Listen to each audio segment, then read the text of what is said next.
Assalamualaikum warahmatullahi wabarakatuh. Nama saya Muhammad Falaik Yusan dari kelas SI 4506 dengan NIM 1202210284. Kali ini saya akan mempresentasikan tugas besar KKI saya yang berjudul tentang pemberian self reward sebagai upaya meningkatkan motivasi belajar.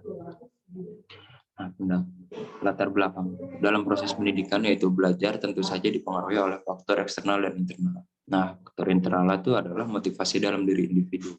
Seorang individu seringkali mengalami demotivasi atau kurang motivasi. Perlu pemantik agar tetap bisa menjaga motivasi, yaitu self reward. Nah, kasus di kehidupan sehari-hari itu seorang individu yang telah menyelesaikan suatu materi pembelajaran, maka ia menetapkan dirinya untuk berhak menerima sebuah hadiah dari dirinya sendiri dalam rangka mengapresiasi pencapaian tersebut sesuai dengan apa yang ia senang.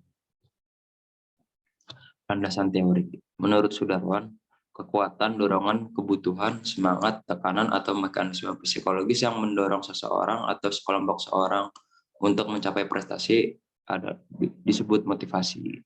Nah, ada lagi, menurut Hakim, motivasi adalah suatu dorongan kehendak yang menyebabkan seseorang melakukan sesuatu. Lalu menurut Witt, motivasi adalah suatu kondisi atau status internal yang mengarahkan perilaku seseorang untuk aktif bertindak dalam rangka mencapai suatu tujuan. Nah, lalu menurut Handoko, untuk mengetahui kekuatan motivasi belajar dapat dilihat dari beberapa indikator sebagai berikut. Yang pertama, kuatnya kemauan untuk berbuat. Kedua, jumlah waktu yang disediakan untuk belajar. Ketiga, kerelaan meninggalkan kewajiban atau tugas yang lain. Keempat, ketekunan dalam mengerjakan tugas. Lalu apa sih self reward itu? Berasal dari kata self yang berarti diri sendiri dan kata reward yang berarti penghargaan atau apresiasi. Menurut Suharsimi Arikunto, reward merupakan sesuatu yang diberikan kepada seseorang karena sudah mendapatkan prestasi. Bentuk self reward dapat berupa barang atau aktivitas yang dapat menaikkan mood dan membuat bahagia. Memberikan self reward juga merupakan pertanda bahwa seseorang mencintai hidup dan berhak menikmati hasil jerih payah untuk bersenang-senang. Nah, pentingnya self reward adalah sebagai bentuk penghargaan dan apresiasi bagi diri sendiri. Yang kedua, sebagai motivasi agar menjadi lebih baik. Yang ketiga, sebagai pelepas penat dan stres. Pembahasan. Yang pertama kita bahas apa sih belajar itu. Menurut Saiful dan Aswan, belajar adalah perubahan perilaku berkat pengalaman dan latihan. Artinya adalah perubahan tingkah laku baik yang menyangkut pengetahuan, keterampilan maupun sikap, bahkan meliputi segenap aspek organisme atau pribadi. Menurut Ernest Hilgard, adalah kegiatan atau proses yang dilakukan secara sengaja dan menimbulkan perubahan atas keadaan sebelumnya. Keinginan untuk belajar, yaitu motivasi belajar, ada kalanya berada di fase demotivasi.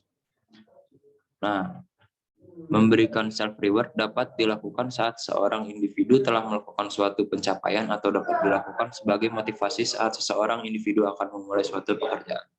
Self reward sering dimaknai dengan hadiah untuk diri sendiri. Dengan memberikan self reward yang membuat seorang individu senang, tentu saja akan meningkatkan mood dan motivasi untuk mengerjakan sesuatu pun akan naik juga.